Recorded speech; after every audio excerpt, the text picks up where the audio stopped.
Today, we are talking about something that sits right at the heart of a fulfilling career, your passions. Now, how do you identify them and why do they even matter when it comes to career choice?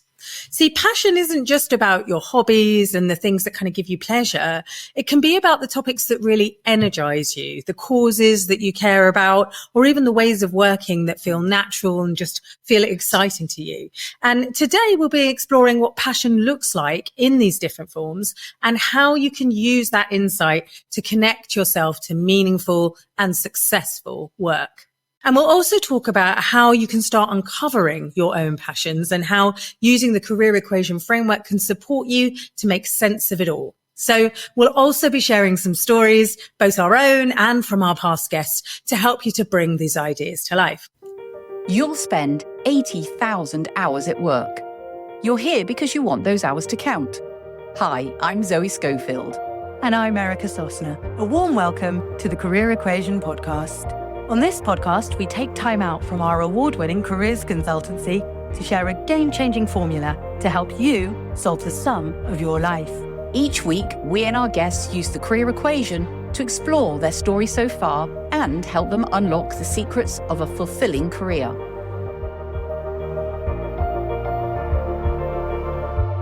Welcome back to the Career Equation. I'm Erica. I'm joined today in person by my lovely co-host, Zoe. Lovely to see you. Lovely to be with you. Let's dive in. Why does it really matter, this whole identify with your passions? If we think about it, work takes up such a huge amount of our time and our lives. And if you're engaged in something that excites you and fulfills you, something you really care deeply about, that you're going to have the kind of impact where you think, I've done good work, I'm doing great stuff, then your happiness obviously is a higher level and you feel this level of success in your life. You know, people say something like, do what you love and you'll never have to work another day in your life. And that might sound a bit twee.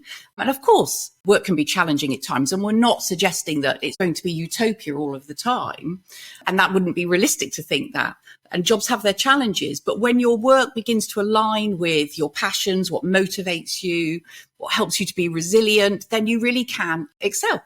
But a passion doesn't have to mean you've got to pick one job for life and that's it. With passions, it could be that it relates to a subject matter. So it could be real estate, finance, hospitality, farming. So in an industry, if you like.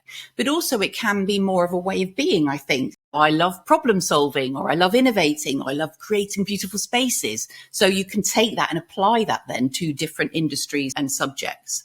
When we think about passions, it's not always also about being in a space that you love all the time. It can be something that gets you in a passion that you care deeply about. So that might be climate change, it might be animal welfare, it might be children's education. Just bear that in mind when we talk about passions, I think. So, Erica, for people who are thinking, well, I don't know what my passion is, where do I even start? What would be your kind of advice around that? I've got loads of thoughts around this, obviously. But the most important starting point is taking that time out to reflect, to just stop and consider the question. And if you are a manager or an employer or a recruiter listening to this, exactly this question of what energizes you, what brings you to life, what aspects of your work do you love doing, can really help you to squeeze the juice out of an employee and put them in the right place in work that they're going to really enjoy. So simple questions around this that work for you as an individual and for those working in the talent space are thinking about times in your life when you felt most energized. It could be at work, but it could be in other spaces and places as well, particularly if you're early in your career and feel like you don't have lots of experience to draw on. Think about what it was that you were doing. What was the activity that you were performing? And then what was it that made those experiences really fulfilling?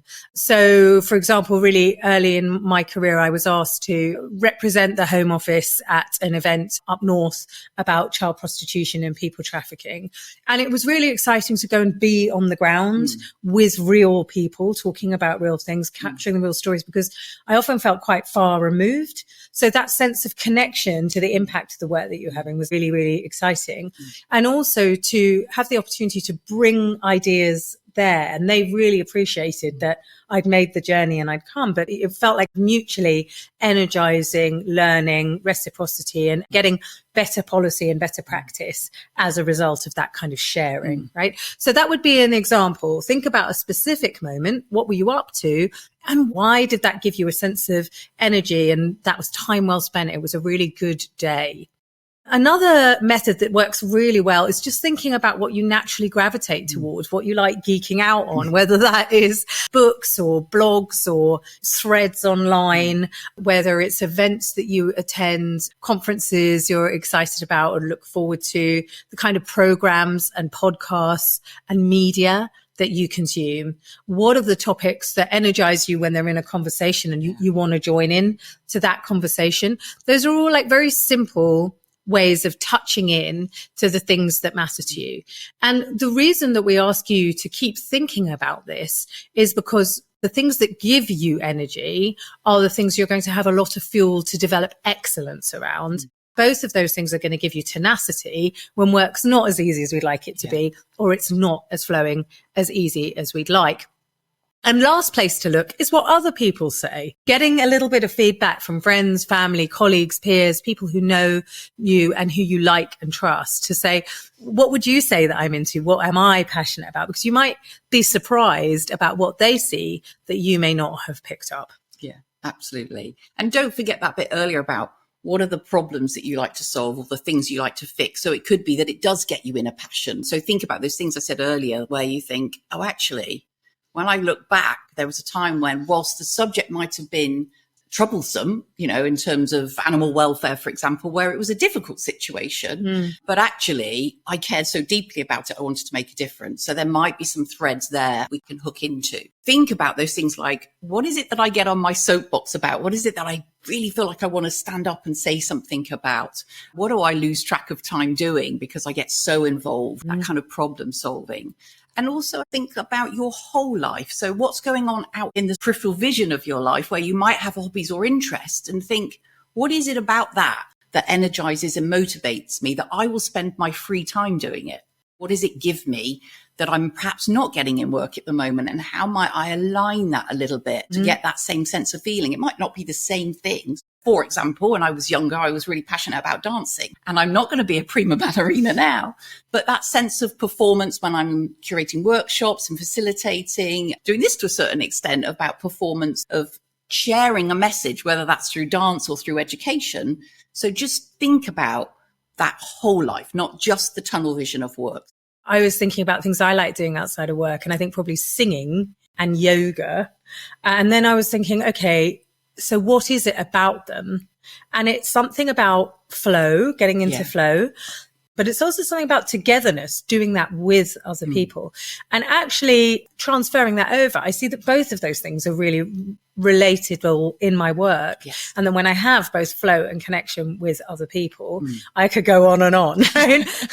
So, you know, what's that for you? Really getting underneath the skin of that, I think, is incredibly valuable. And that's really where the career equation as a model really comes in handy, because passion is one of 4 pieces of the puzzle. We talk about skills, using your skills and strengths and aligning them with a passion, with a subject matter, a way of being or doing that energizes you. And then applying those things to create the kind of impacts that are meaningful to you. So we've done a session about skills. We're now on passions. We will follow up with impacts. So you'll be able to do all these pieces yourself. And then the last thing is that we say that all of these things are great and important to know about your design, but it's also crucial that the environment that you put yourself in, whether that's the speed and pace of the work, the levels of autonomy, who you're working with, variety, all of those components also make a huge difference to you being able to really thrive when you've got an environment that has the minimum amount of friction in it that really supports you to use your skills, passion, and impact in the way that you've defined. And of course, just because you love something, it doesn't automatically mean that it becomes a great career or that it's going to fuel you in that way. So again, I love to sing, I love yoga, I love storytelling. All of those things I definitely want in the mix of my life, but I actually don't want to be a yoga teacher. And I did give it some thought and discard it. I actually don't want the pressure of singing professionally. So it's really useful to do the gathering. And we always encourage people to go wide and consider all of their options, but then also to be considered about the edit for what you want to spend day in, day out, and what you want to monetize as well. So when you start exploring where your passions can intersect, some of them may be put into too special to apply money and time to, because it might in some ways distort your enjoyment of it. But I think fundamentally, as long as you're spending some time on how do I find the intersection between where my skills and strengths lie and the things that give me energy and pleasure, and try to find that narrow, we want the sweet spot to be relatively narrow, then you're on to where the magic happens. And sometimes when you begin to think about these passions and you go wide with your thinking and you think, okay, how does that relate? How are those things playing into my work at the moment? It can be that it's not about a massive career rehaul and change. I've got to give up and leave this and do and find something new. It may not be that. It may just be, how do I get a little bit of that? How do I tweak my current role so that I can play more to those areas of passion? So, for example, when I worked in the bank, I worked for HSBC for many years, I was able to think about that element of performance and delivery of education. And I then went into a training role. So I was traveling around doing lots of training rather than a branch network, which I trained in. I've done lots of jobs in the branch. So it wasn't about leaving. It was about where else in the organization can I find my sweet spot where I can apply those things that I care passionately about and get that energy and motivation, but stay in an organization that I really care about. So it's not always about a massive overhaul. It might just be thinking about it first. How does that play into, in terms of the experiences I want, and who do I conversate within the building that helps me go find those opportunities to help sort of network for me? So just think about that as you're going wide with your thinking. Think about pursuing some of those passions outside of work. So it may be, actually, I want to play to something that I haven't played with. So for me, it was art. So during lockdown, I started thinking, I need to get my art supplies out again. And I've started to do that.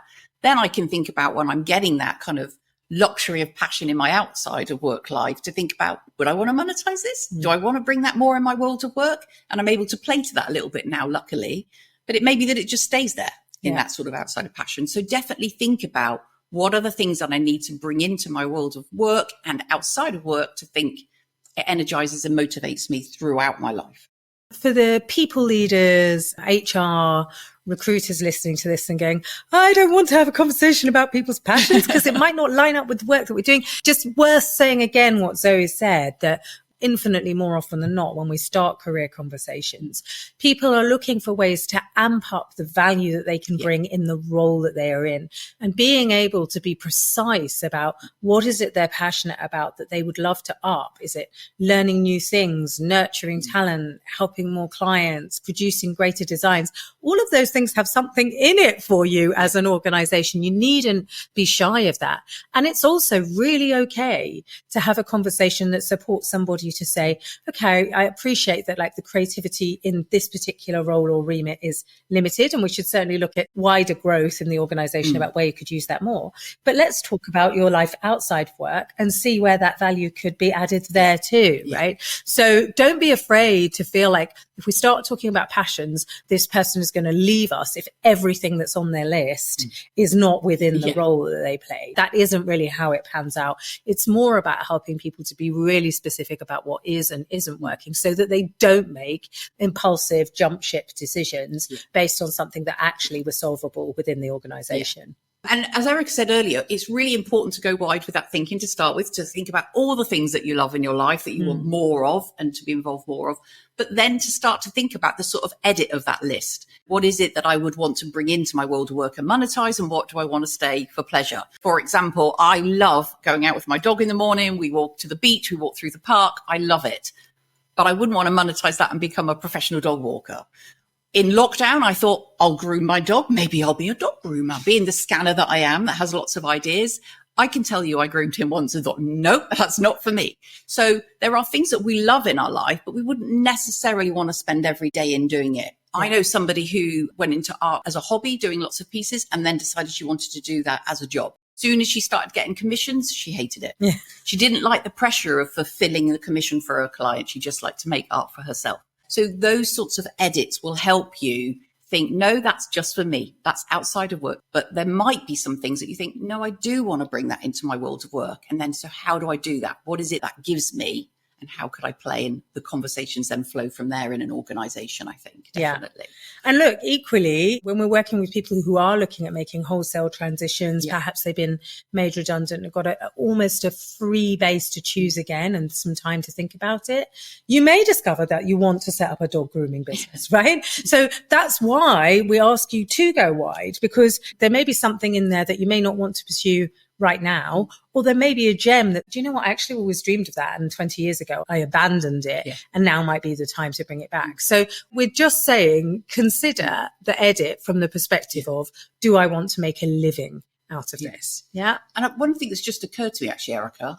is that there may be some people that are thinking, but I don't have a lot in my outside of life. Work is my life. I get up, I commute, I go to work, I come home, and I don't have a lot. So then it might be about, what things would you like to go and play with? So keeping it in the outside of work at the moment, but that idea of play and experimentation, of joining a choir, of learning to play an instrument, of learning a second language. So just for the fun of it, for start. So if you think, I don't have a lot of passion in my life outside or inside of work, what would you like to bring in? Just to play, to experiment, and then to see. How does that make you feel in your whole life in terms of thriving? And of course, to seed ideas, you never really know where they might take you. And I think when we look at some of the past episodes and where passion has taken people, it's been really fascinating to see. There's one with Paul Alborough, where he moved from special needs teaching to being a Victorian performing rapper, and just talking about his passion and enthusiasm for making things, for starting things from scratch and seeing where they go, to playing with words, performing, and the kind of delight of showing up and not exactly knowing what's going to happen in a day. That was his passion, that kind of creativity and performative element. And then thinking about, like, much earlier in the podcast, say Dominic Grace, who'd had a really fulfilling, enjoyable career in one organization, really focusing on one area, which was residential property, and saying to me over and over again, the passion is really about the chance to explore something new, a new horizon. So for him, prop tech, be the next new thing, was what drove him to then explore setting up on his own. Just take that time really to think about, what is it that I love and where might it lead me to? Yeah. And Annalise comes to mind for me, who's one of the earlier episodes, who quit a corporate job with her husband, moved to France to learn a new language, to renovate a beautiful French mansion, to run gîte, so in the hospitality business. And that was seeded from a trip that they had where they stayed somewhere, and they'd already been thinking about what adventure, very adventurous Annalise, and always liked the sense of adventure in her corporate job, finding new territories and exploring new ideas. So a massive change, but she's absolutely loving it because she's now got the freedom and autonomy to make the business decisions that she wants to make with her husband and flourish in her whole life by learning a new language, involving herself in a new community. Didn't happen overnight, but that idea was seeded from a small adventure that they went on that then became a huge adventure. And for ourselves personally as well. So I think we've both had time over the years to explore and pursue our passions in a variety of different ways, and inside work and out of it. I think for me, I've always loved, why do humans do the things that they do questions, and what are the ways that we can explore, categorize, find insight. And that's been everything from quite technical things like personality profiles and being interested in psychology, to things like education, how does it work, how do we make it fit for purpose in the future, to things like spirituality, meditation, human potential. And I feel like all of those things have given me huge amounts of energy and insight, and continue to be areas of fascination for me. And I've turned them into my work. I don't know whether I would have necessarily predicted what shape that would have taken, but I feel like I'm really pleased about where I took it, and that turning up at my desk, or turning up to speak, or turning up in a room to explore and discover the potential of the humans in front of me and help them really capitalize on that and celebrate themselves never gets tiring. It just never gets boring. It is always incredibly energizing. Absolutely. Yeah. And that is so much within the work that you do. I see that from you. Hence why I came to work with Erica when I first met her, because she captured my imagination. And I was already coaching, and being a multi-passionate and being a bit of a scanner, I have discovered that I can't be contained in a box, I think. So whilst I've been very loyal to two huge companies that I worked for before, both corporate and local government, I always changed a lot. So what has helped me understand myself is that I have to have some creativity in my life. So during COVID, I did dust off the art supplies and learned how to do surface pattern design, started doing more paintings and things. So I have that as a sort of side hustle. It's a hobby, but it's a growing side hustle, I hope. Yeah.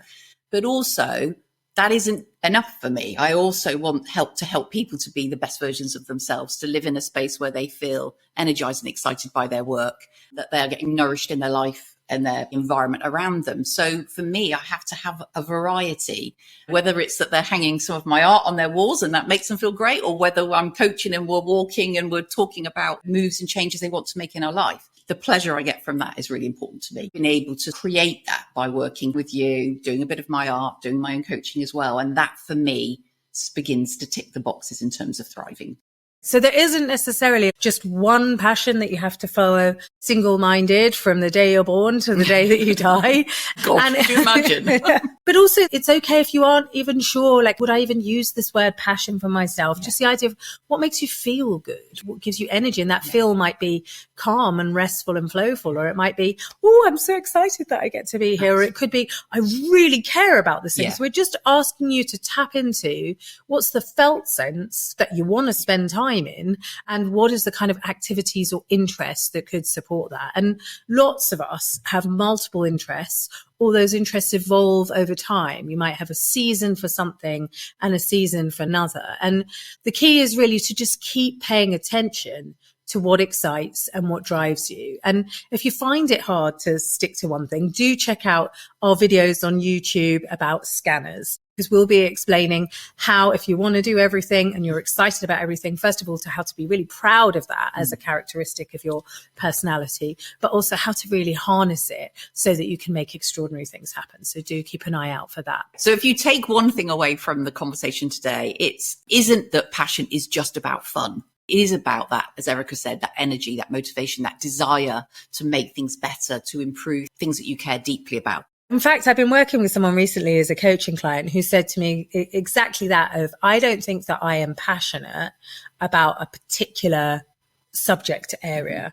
Although I am very interested, she then used that word, in sustainability and ecology. That's a lift-off point. But it might also be that when we start talking about organizing things, communicating ideas, sharing stories, she's in the comms sort of space, then she starts getting really animated. And like, that is what we mean when we talk about passion. So I just also want to say, don't get put off by the word passion.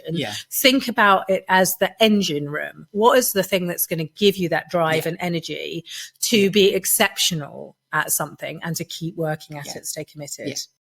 And ultimately, when you begin to align your passion and you're utilizing skills that you love, that you want to develop further, and you're seeing a difference in the work that you do, and then you get the environment right, which we're going to talk more about on another episode, then that's when we're in the zone where you think, oh, yeah, this is it. This feels good. Let's recap. So today we talked about why identifying your passions is important and how to begin to start uncovering them.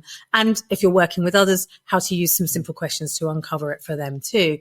And of course, overarching this is how the career equation can help you to categorize and organize your thinking about thriving in your career so that you can make sense of it all and feel like you're in the driving seat, empowered to sort of take action based on your own self-insight. We also shared with you different ways that passion can show up, that it can be a subject, it can be an industry, it can be a cause, it can be a way of working, or even something that frustrates you that you really want to see fixed. And then we looked at some real life examples, both from ourselves and from our coaches and podcast guests, to give you some real world perspectives on that. Now, if you're a career coaching enthusiast, and whether you're independent working as an exec coach, or you're an in-house coach within an organization, or a talent development leader, a manager, a mentor, and you're listening to this and thinking, actually, I'd love to dive into this and help people find their passions and have a tried and tested method to do that, you can equip yourself with us and the ICF. We have an ICF accredited career coaching program that can take your career coaching to the next level by taking a done for you system that we use over and over again, and that our clients have used over and over again to help thousands of people to get super clear about where their sweet spot is in work and start really moving towards that. So if you're interested, get in touch with us to find out more. You can visit the careerequation.com website, and we have a cohort starting in May with a couple of spots left. So we'd be delighted to tell you a little bit more about that. Just reach out to us directly. So take some time this week to reflect over your story so far. Think about, when have I felt most alive in my work? When have I felt engaged and driven, fueled by the work that I'm doing? But don't just think about work. Really cast your mind wide in terms of the whole of your life and different experiences in the past. And what was it about those experiences? Maybe things that you're not doing now that you would like to bring back in. So start spotting those clues, really. And you can listen over this again, so you can stop and pause and do a little bit of thinking as we're mentioning things. Reflect over some of those lovely questions that Erica mentioned earlier. And of course, if you found this episode helpful, then please do share it with your friends, your colleagues, and give it a like, and also give us a little review. That really helps us to make sure that we know what you're enjoying and that we can make sure that future episodes still hit that same sweet spot. So look, that's it for today. We hope you really enjoy exploring and deep diving into your passions. Do connect with us on LinkedIn, on the socials. Let us know how you're getting on around it. And we'll see you next time on the Career Equation podcast. Take care. Bye-bye. Thank you for tuning in to today's episode of the Career Equation podcast. Stay connected with us on socials for more career insights, behind the scenes moments, and updates on upcoming episodes.